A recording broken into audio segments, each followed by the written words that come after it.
देश के 600 से ज़्यादा वकीलों ने हाल ही में मुख्य न्यायाधीश डी.वाई. चंद्रचूड़ को एक चिट्ठी लिखी, जिसमें वकीलों द्वारा न्यायपालिका पर विशेष ग्रुप के दबाव होने का जिक्र किया गया। वरिष्ठ अधिवक्ता हरीश साल्वे, मनन कुमार मिश्रा, आदिश अग्रवाल, चेतन मित्तल, पिंकी आनंद समेत 600 से अधिक वरिष्ठ अधिवक्ताओं द्वारा लिखी गई इस चिट्ठी में न्यायपालिका की सत्यनिष्ठा को कमजोर करने के प्रयासों पर चिंता भी व्यक्त की गई। इसके अलावा चिट्ठी में कई बातों का जिक्र किया गया। चिट्ठी में बताया गया कि कैसे एक खास समूह के लोगों द्वारा कई तरीकों से न्यायपालिका के कामकाज को प्रभावित करने की कोशिश की जा रही है, जो कि एक चिंता का विषय है।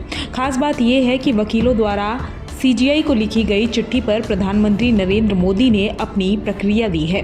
पीएम ने कांग्रेस पर फायर होते हुए कांग्रेस को आड़े हाथों लिया। देखिए रिपोर्ट। भारत के मुख्य न्यायाधीश डी.वाई. चंद्रचूड़ को लिखी गई इस चिट्ठी में कई बातों का जिक्र किया गया।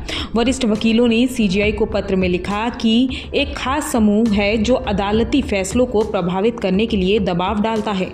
विशेष रूप से ऐसे मामलों को ये प्रभावित करने की कोशिश कर रहे हैं जिनमें या तो नेता जुड़े हुए हैं या फिर सीधे उन पर भ्रष्टाचार के आरोप हैं। ऐसे में इस समूह के लोगों की गतिविधियां देश के लोकतांत्रिक ताने बाने और न्यायिक प्रक्रिया के लिए खतरा है। चिट्ठी में कहा गया कि ये ग्रुप अपने पॉलिटिकल एजेंडे के आधार पर अदालती फैसलों की सराहना या फिर आलोचना करता है। असल में ग्रुप माई वे या हाईवे वाली थ्योरी में विश्वास करता है। साथ ही बेंच फिक्सिंग की थ्योरी भी इन्हीं की गढ़ी हुई है। चिट्ठी में वकीलों ने खास ग्रुप पर आरोप लगाते हुए कहा कि यह अजीब है कि नेता किसी पर भ्रष्टाचार का आरोप लगाते हैं और फिर अदालत में उनका बचाव करते हैं। ऐसे में अगर अदालत का फैसला उनके मन मुताबिक नहीं आता तो कोर्ट के भीतर ही या फिर मीडिया के जरिए अदालत की आलोचना करना शुरू कर देते हैं।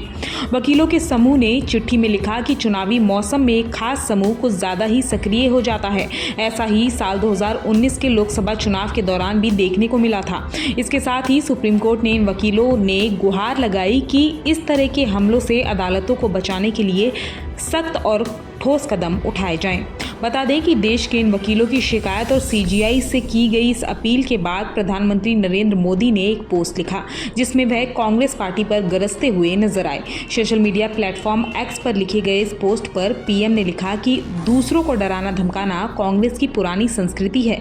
5 दशक पहले ही उन्होंने प्रतिबद्ध न्यायपालिका का आह्वान किया था। वे बेशर्मी से अपने स्वार्थों के लिए दूसरों से प्रतिबद्धता चाहते हैं, लेकिन राष्ट्र के प्रति किसी भी प्रतिबद्धता से बचते हैं। ऐसे में कोई आश्चर्य नहीं कि 140 करोड़ भारतीयों ने उन्हें अस्वीकार किया है। हालांकि पीएम की इस पोस्ट पर कांग्रेस का कोई बयान फिलहाल सामने नहीं आया है। अब देखने वाली बात यही होगी कि कांग्रेस पार्टी पीएम की इस पोस्ट पर क्या कुछ कहती है। ब्यूरो रिपोर्ट, देवभूमि इनसाइडर। डाउनलोड करें देवभूमि इनसाइडर।